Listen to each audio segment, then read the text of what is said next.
I'm getting back into videos, and to start off I'll do something really simple.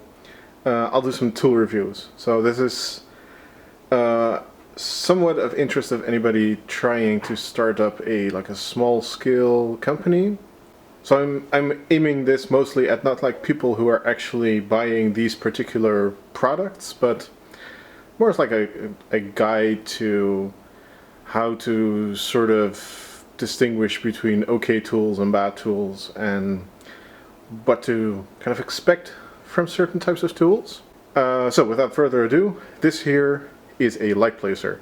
It's a pick and place machine. So that is the type of machine you use to pick up little electronic components and put them on printed circuit boards that you have first applied solder paste to, and then you use like an IR oven or some other kind of hot plate or hot air to solder those components to the board. The pick and place machine basically takes care of the most labor intensive part of populating PCBs. And one of the reasons I bought this, I actually bought this a very long time ago in 2015.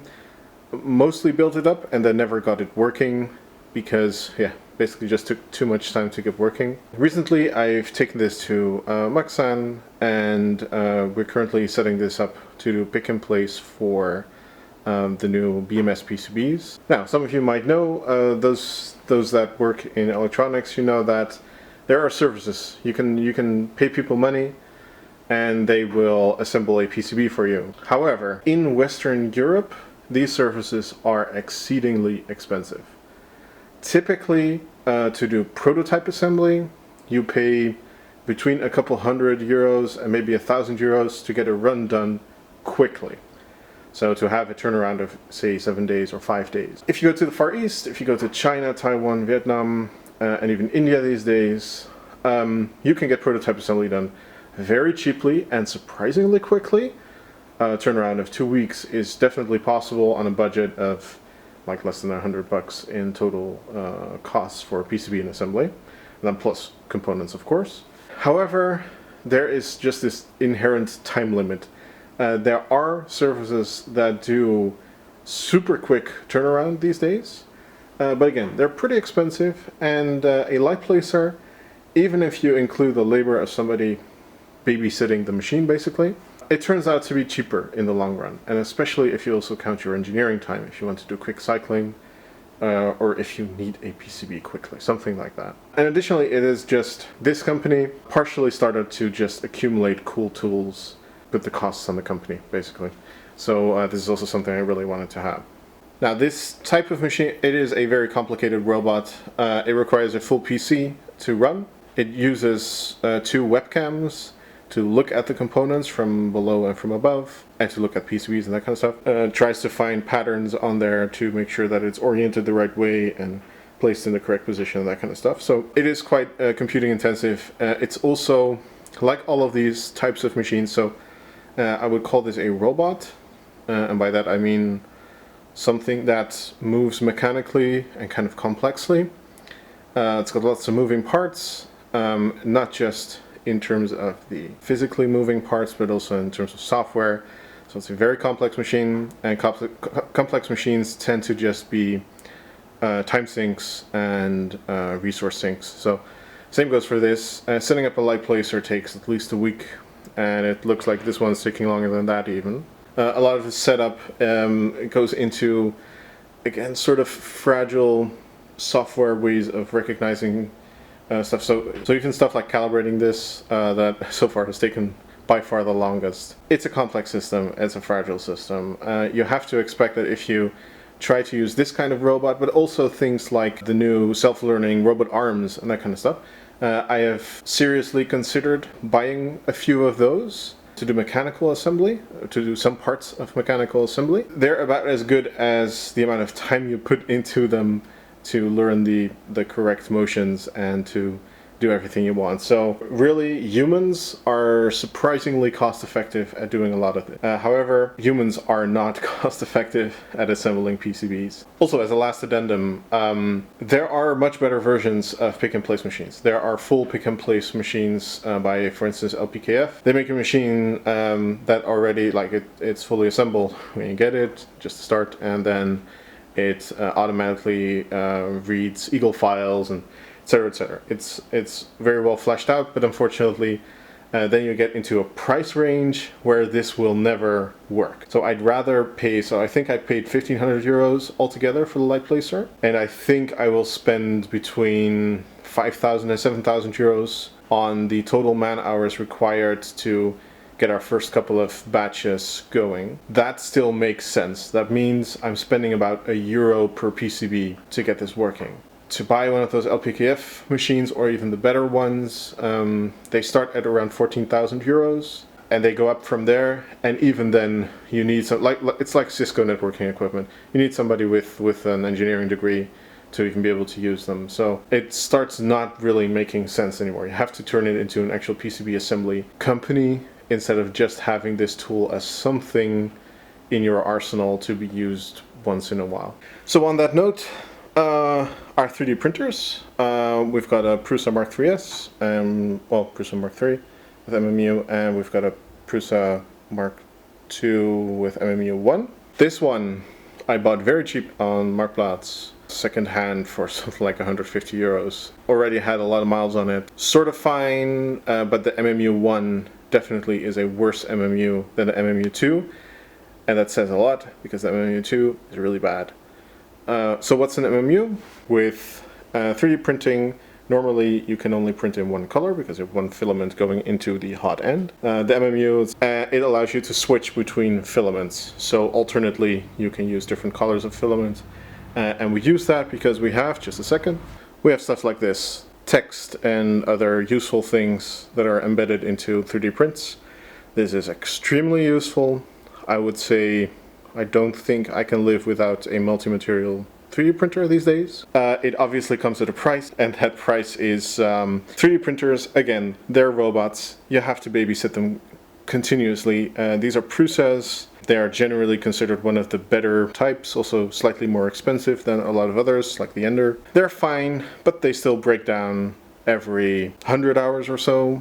There's some issue every 100-ish hours of operation that actually makes them not work at all. There's a multitude of issues that can happen. We've basically gone through all of them. Everything from the MMU just not aligning correctly or something, like really weird firmware, software issues, and mechanical issues, little screws that unscrew themselves over time. Even though this is one of the better engineered 3D printers, it's still full of really bad engineering design. There are kitchen appliances that have better engineering going on in them. It's fine, don't get me wrong, it is fine, but you have to get into this. If you're using, like we are, 3D printers for actual production stuff, it's not going to be a set and forget deal. Get the absolute best one you can, because whether you're paying 1,000 or 2,000 euros, it doesn't matter on your component price eventually. And then also definitely get really familiar with them, or have somebody on staff who knows plenty about 3D printing so they can troubleshoot all kinds of issues, because we cannot deal with both our 3D printers being out of circulation for days on end. We need it printing like 25% of the time, and that essentially means most of the time. 25% of 24 hours is most of a work day, right? All right, the wire cutting machine.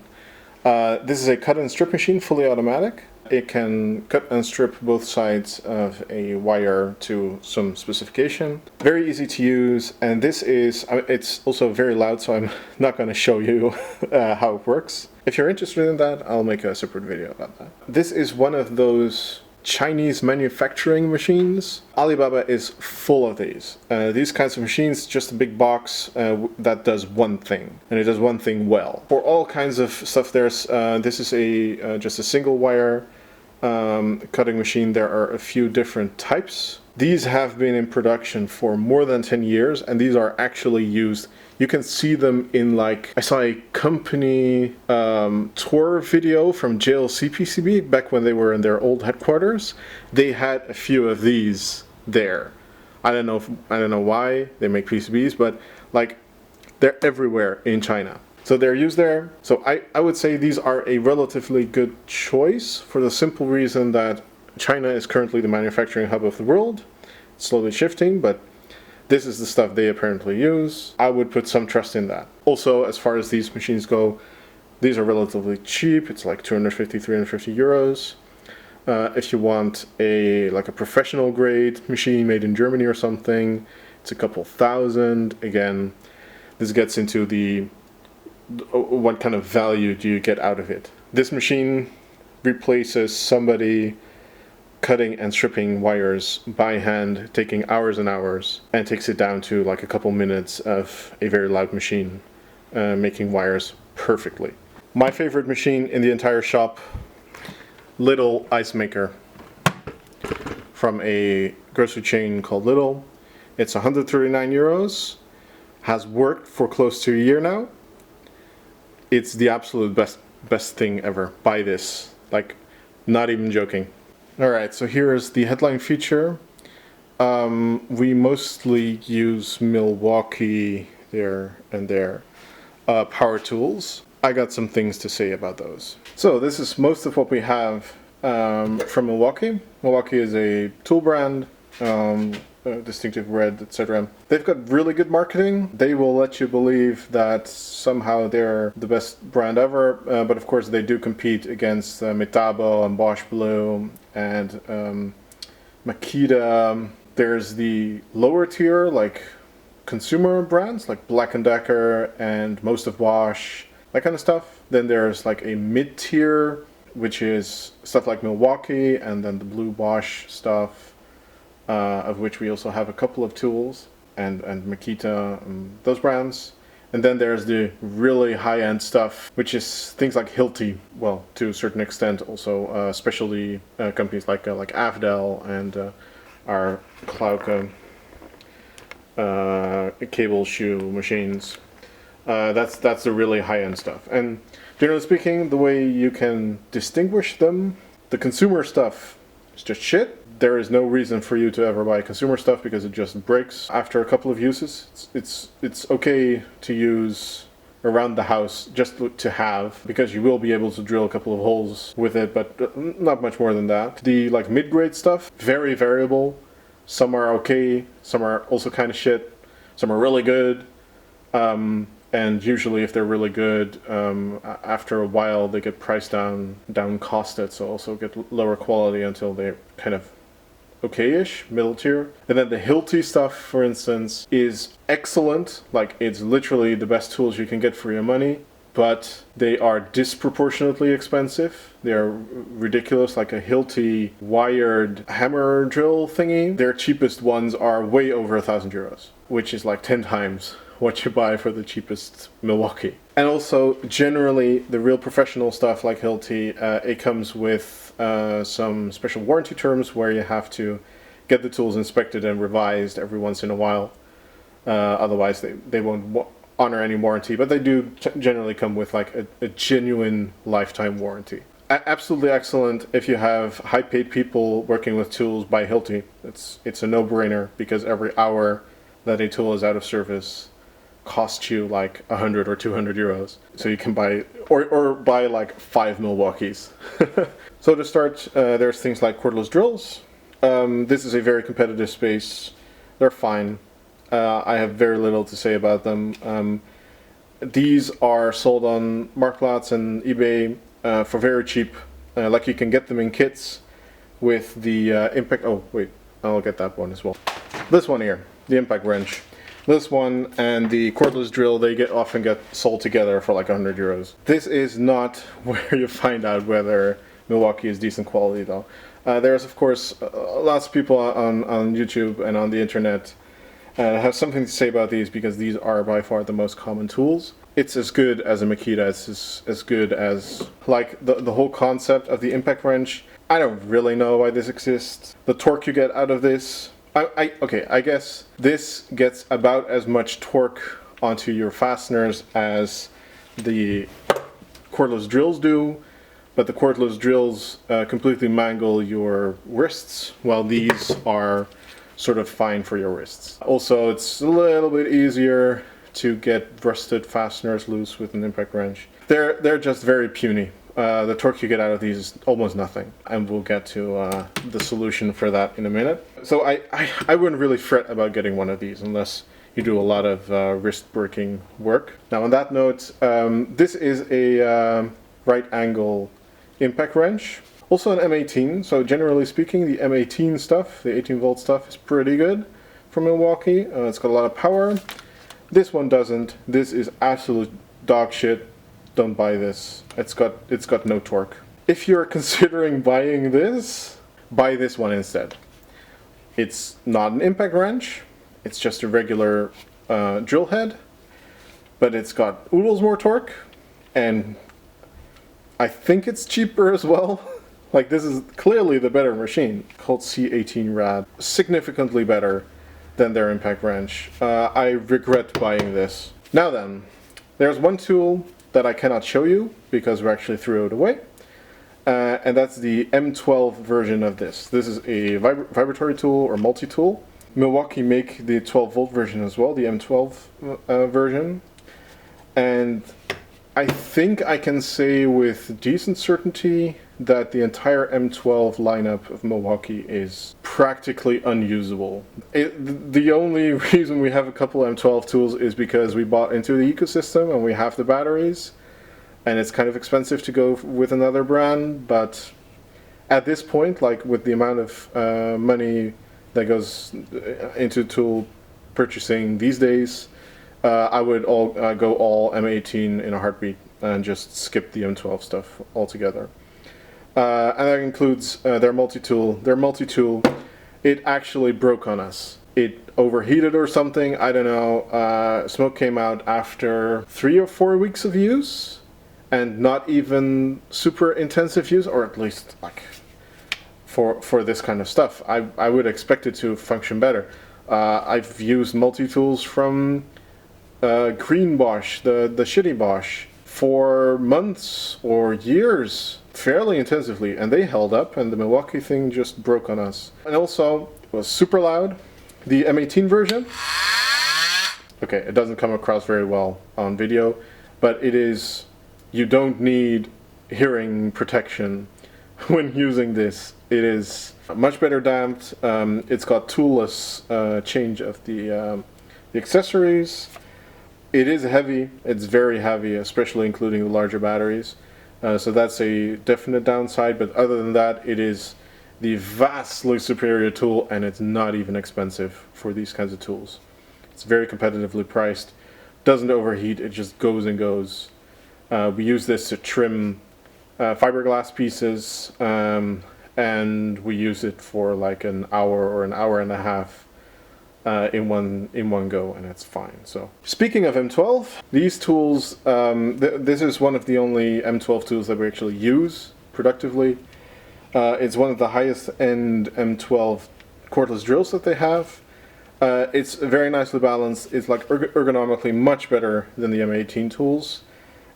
Still kind of heavy, but I guess that's a good thing in this case. But there's so much wrong with it. So the head, for instance, it tends to over-rotate. Like if you use it to, let me see if I can reproduce this. Okay, this time it worked fine, but it tends to, like when you try to use the quick release to tighten down a tool or a drill or something, it tends to over-rotate, so you rotate it a couple of times and only then does it ratchet closed. That is infuriating. This speed setting, it's not actually a physical clutch. It doesn't switch between two like planetary gears or anything. It's an electronic switch. So if you set it to the 2 setting, the response from the tool is good. Like you push down the actuator and it immediately spins, and it immediately spins at the correct RPM, what you would expect. But if you set it to the 1 setting, I am not slowly depressing the actuator here. This thing has some acceleration in it. And the reason they do that is it also doesn't actually have a physical clutch, like a torque clutch for fasteners. Like if you use it in the 1 position on drill mode, again, it has a normal, it rotates immediately at the right RPM. Only if you use it at a certain torque level, again, it uses back EMF measurement to determine how much torque it is exerting and stopping the tool if there's too much torque. So I'll show you that.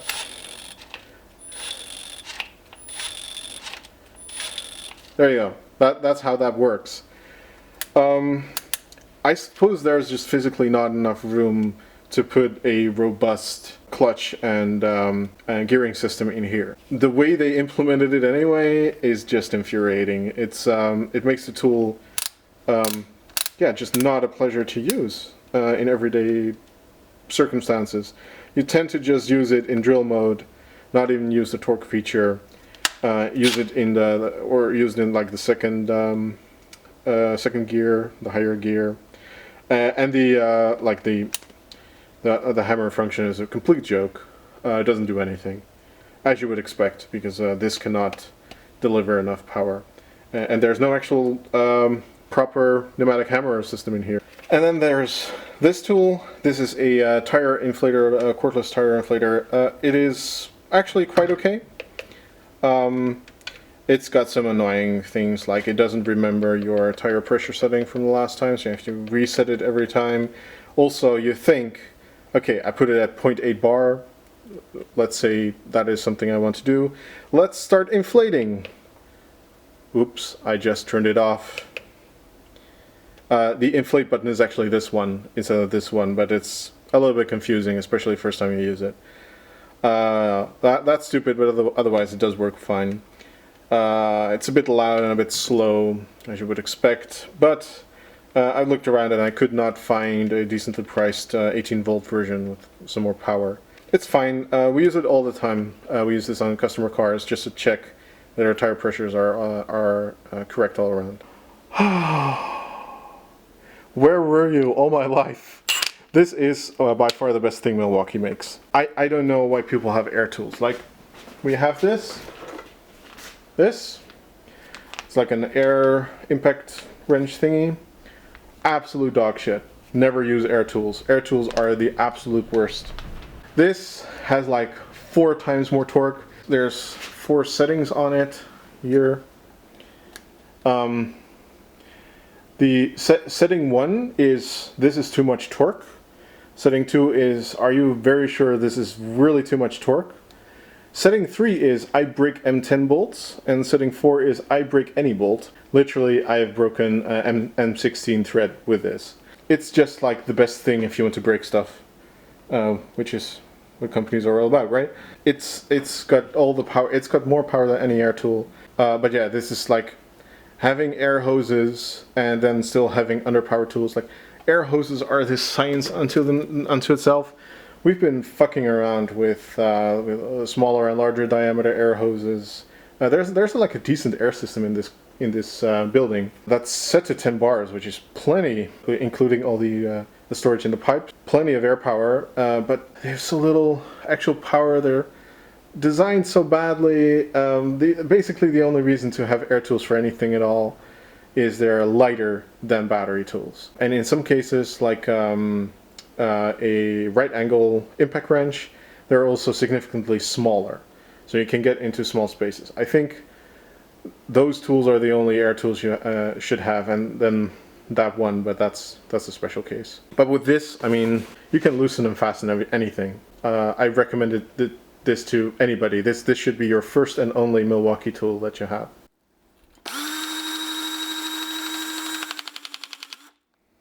Of course, I have to talk about our lug nut compression tools. So these are little hydraulic pumps that have like a piston that goes to very high pressure. Basically only made by Klauke.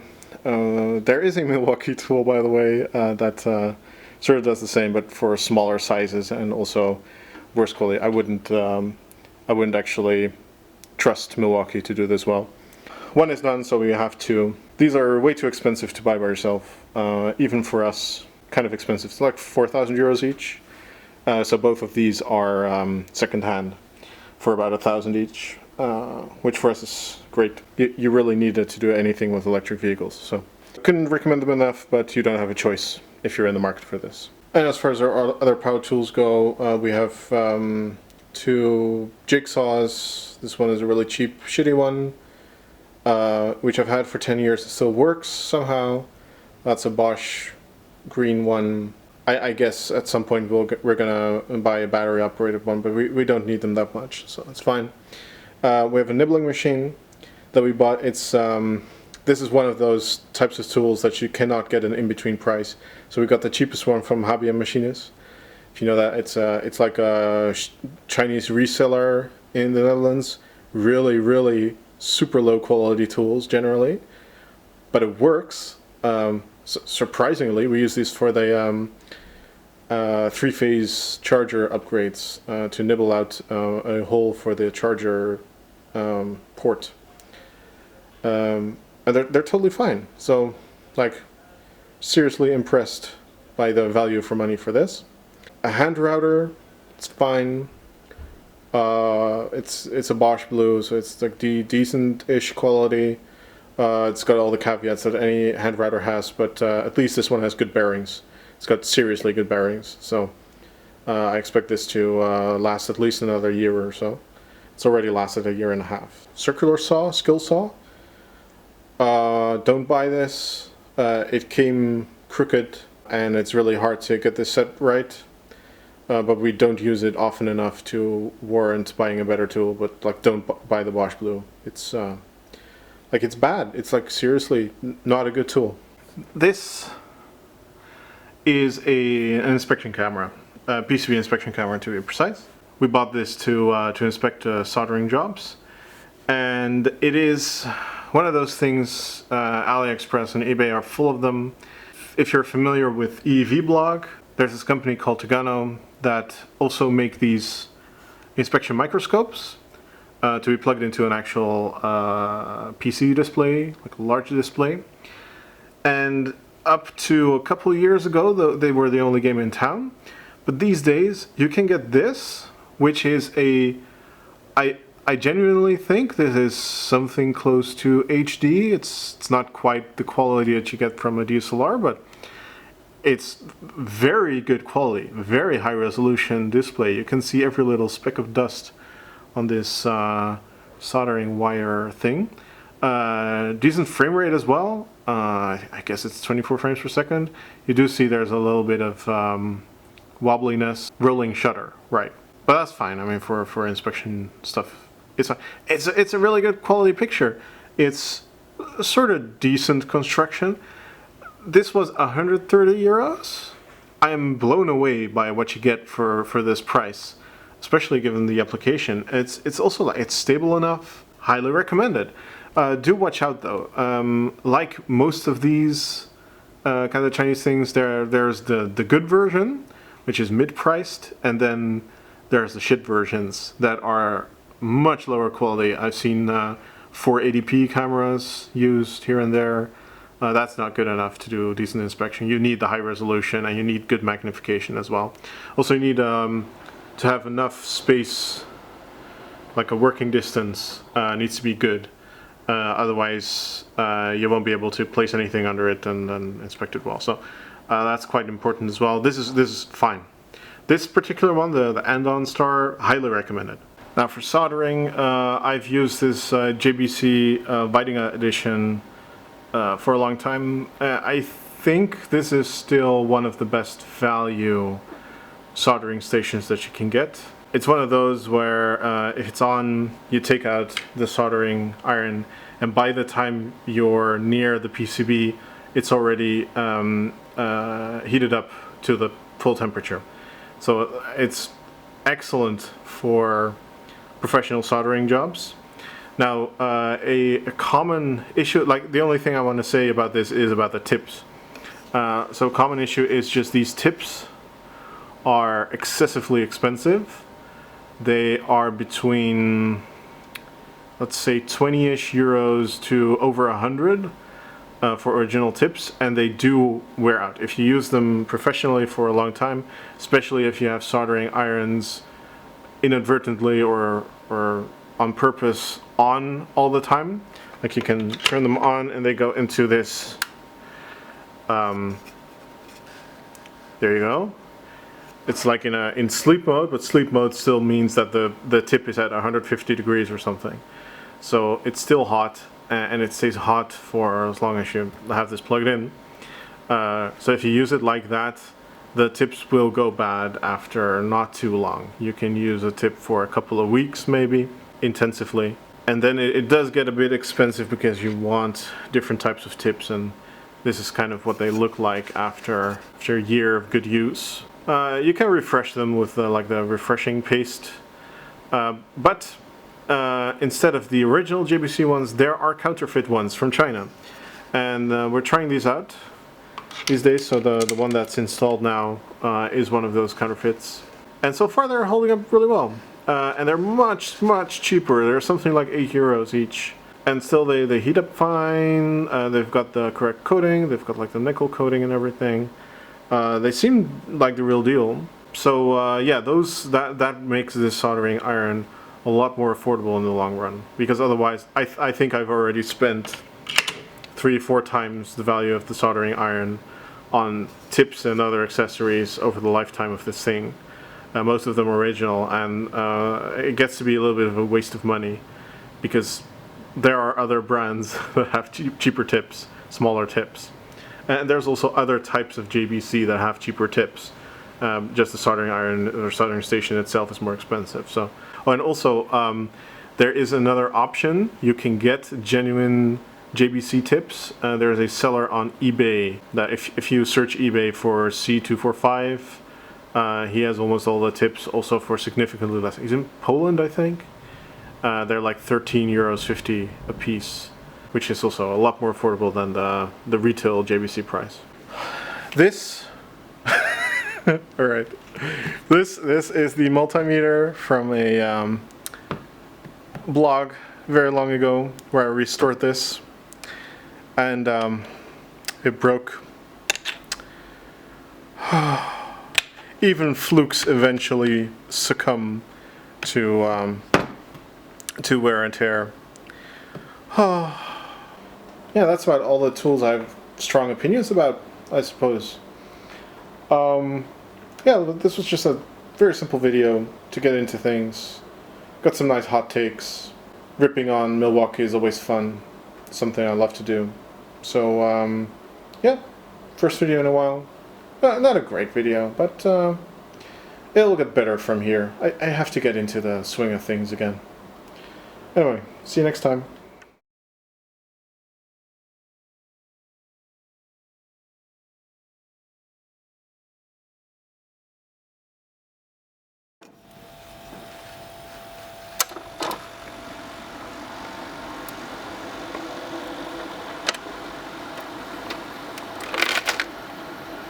Beautiful.